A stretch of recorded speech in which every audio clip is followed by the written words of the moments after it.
the myth was reinforced on public occasions. And I have to stress, these public occasions were felt to be most enjoyable by people, a little bit like the 12th of July parades. I don't know if you've ever been to Inishowen in the Republic, but the Orange Parades are a very, very jolly occasion there. And people came out in the streets, and there were public holidays for the school children.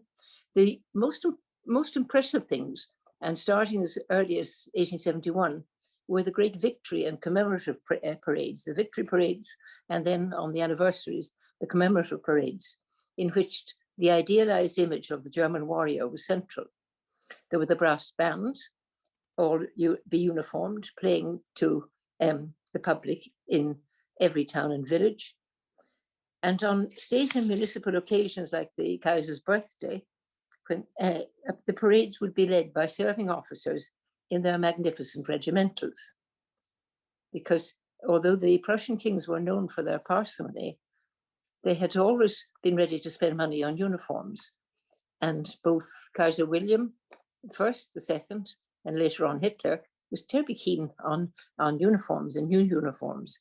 In fact, Hitler was nearly assassinated by a man that I once met and spoke to, Van den Busche, who was the only man who was prepared, as he was showing a new uniform to Hitler in Cologne in 1943, he was prepared to assassinate him. He had got through the guards with his pistol under his uniform, but at the very last minute, Hitler, with his second sense, said he wasn't able to come.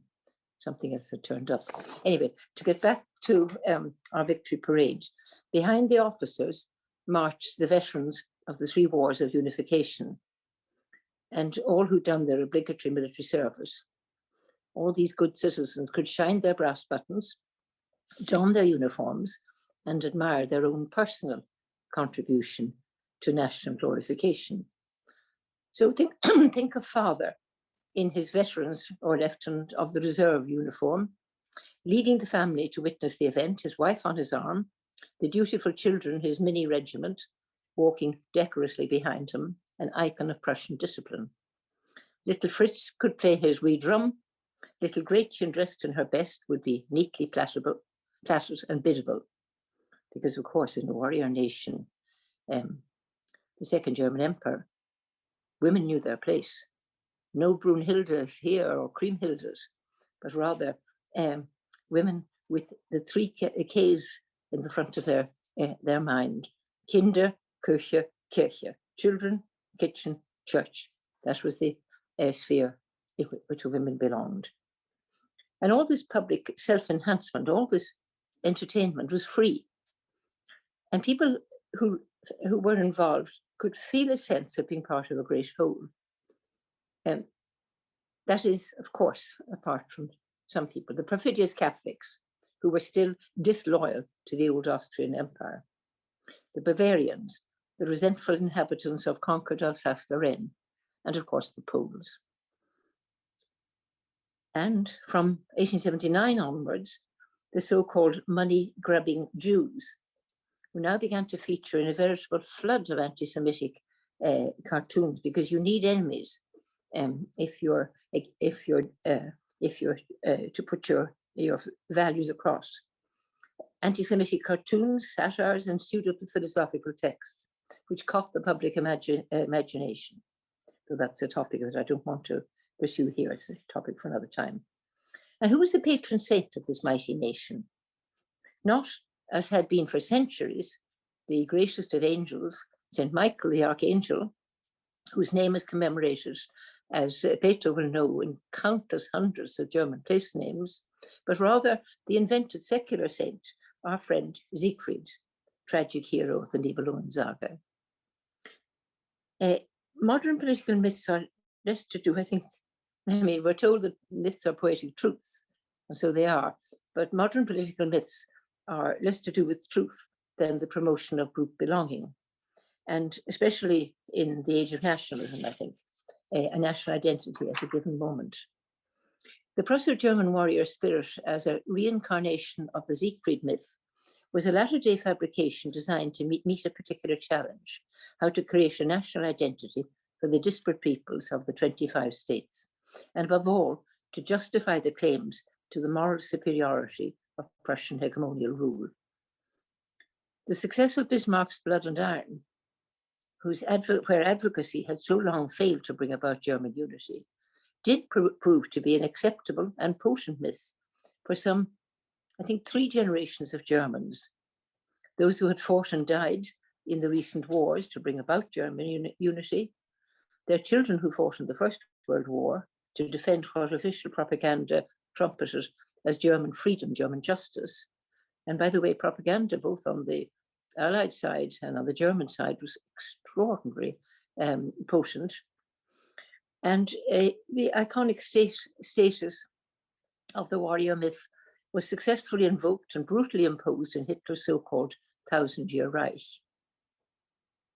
The start of the 20th century witnessed the unveiling of the national monument to the architect of the fatherland, as he was called, Otto von Bismarck, who had died 3 years earlier. It was placed on a key location on Berlin's Victory Parade, and you can see it today. The central figure in the act of delivering a death blow with his mighty sword to the enemies of the fatherland was Siegfried the Dragon Slayer, he who was once betrayed by those nearest to him, but not now just by the jealous neighboring nations, but by Germany's demonized domestic opponents, the socialists, the Jews, and in the late 70s and 80s, the Roman Catholics. They made peace with the Roman Catholics, but that's another story. The Prussian Emperor William II, Kaiser Bill, he of the withered arm, liked to compare himself to Siegfried, and even I feel rather sorry sometimes for William II. He liked to compare himself to Siegfried, and even had a leading Berlin journal publish in 1896 his own drawing of himself as the warrior defender of the Golden Horde. It wasn't a very good drawing, but he had it published all the same. And the so-called great German Middle Ages, the Nibelungen and Siegfried, did hold on to their iconic status into the mid-20th century, with, of course, the exception of the Weimar Republic. I was going to say with fine historical irony, but I should really say with horrible historical irony. The Nibelungen myth met an inglorious end on the 5-month-long battlefield of Stalingrad in 1942 to 43. Here, some 300,000 Germans died, among many others, and 250,000 prisoners were taken, the vast majority to die in Stalin's labor camps. I remember as a student in Germany when Adenauer went to Russia in 1955 and persuaded the Russians to free the last remnants, and it was thousands out of hundreds of thousands of Germans, and the photograph of the deathly pale German prisoners on the stamps. I can see them still. But anyway, in Stalingrad,